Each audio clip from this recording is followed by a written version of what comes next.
She stood under the soft garden lights, the hem of her white dress brushing against dew-covered grass. Laughter drifted through the warm summer air. It was everything she'd dreamed of. The lights, the music, the smiling faces of 300 guests gathered to celebrate love. But behind the gentle string quartet and the floral centerpieces, there was something else, a secret, hidden in a side room, tucked away, like a whispered confession. A fully stocked, softly lit bar, serving beer for $5, cocktails for $8, a speakeasy at a dry wedding. And only 75 people knew. Not her parents, not her in-laws, not even her husband. Only the younger friends, the cousins who wouldn't blink at a drink.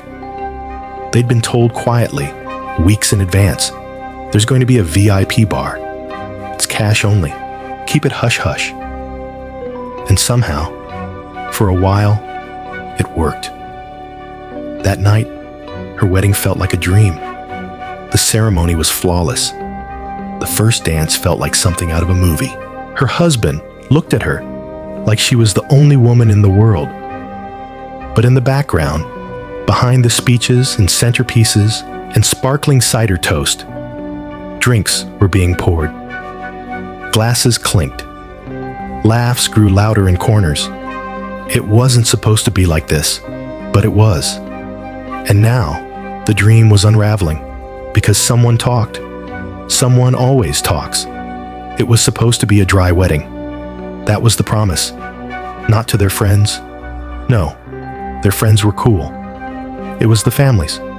Conservative, deeply religious, the kind who equate alcohol with sin. They made it clear from day one, no booze, not even wine. And so, the couple, 27 and 29, paying for most of the wedding themselves, agreed. A dry wedding. For peace. For respect. To avoid the drama. But the math didn't lie. Weddings are expensive. 300 guests, catering, the dress, the venue. It added up fast. And with most of the bill falling on the couple's shoulders, she saw an opportunity. Her friend was a licensed bartender. The venue was big, a sprawling event hall with a lush garden and private side rooms.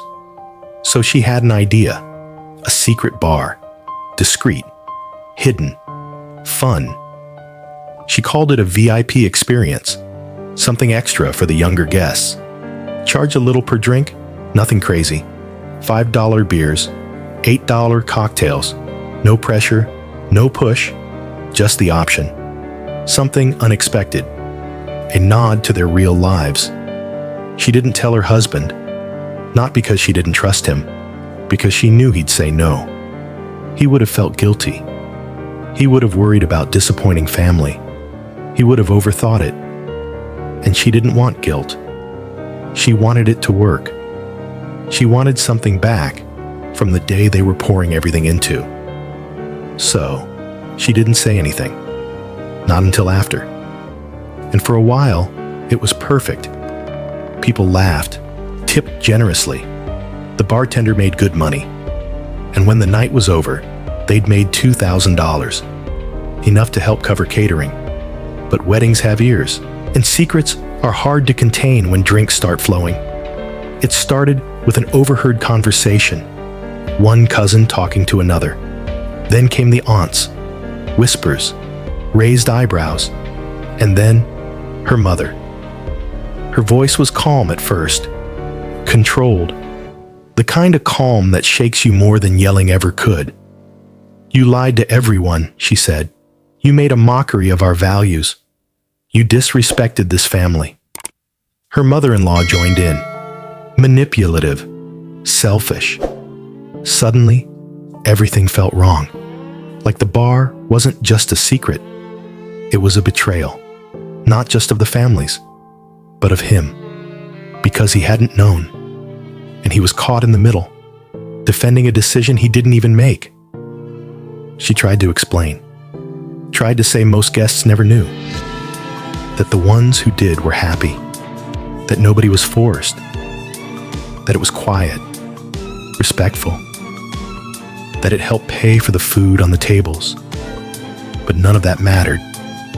Not to her mother, not to her in-laws, not to the cousins who felt excluded, and most of all, not to her husband, who stood there stunned, realizing he was the last to know. He wasn't angry, not yet, but he was disappointed, wounded, and that cut deeper than any yelling ever could. He said he understood why she did it. He said he got the stress. But what he didn't understand was why she didn't trust him enough to talk about it, why she didn't let him in, why she thought it was okay to start a marriage with a lie. And suddenly, it wasn't about drinks.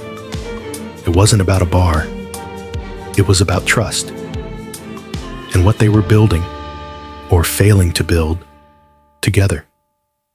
She sat alone the next morning, the dress still half hanging on the chair, makeup stained into the neckline, thinking about the night, the laughter, the smiles, the money, and the look on his face when he realized she had hidden something from him, not out of malice, but because she was afraid he'd say no. Was she proud of the bar? A little. It was clever.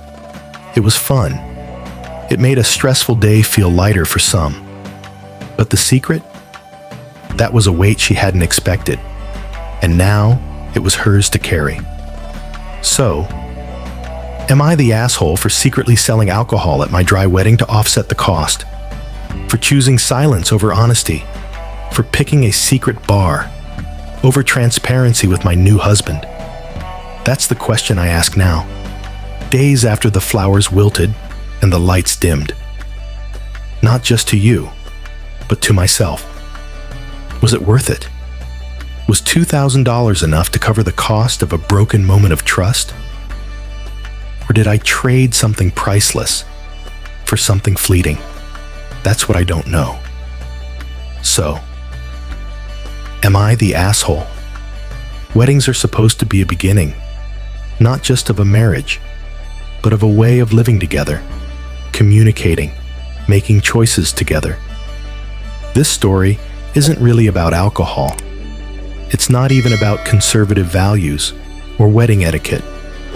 It's about partnership, about trust, about how, sometimes, we choose silence, not because we're selfish, but because we're scared.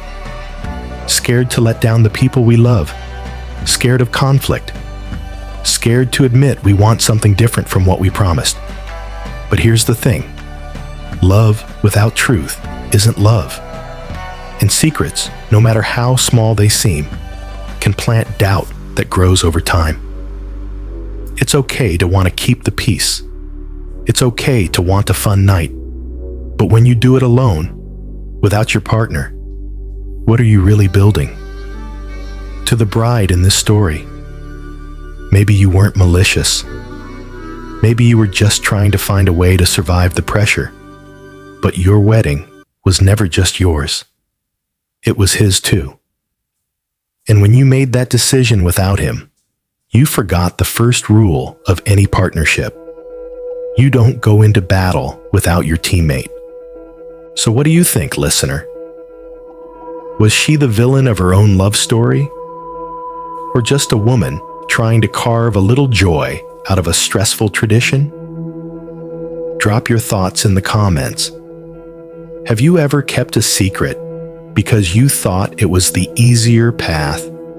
And did it cost you more than you expected? This was AITA Stories. Real people, real consequences, and sometimes real regrets.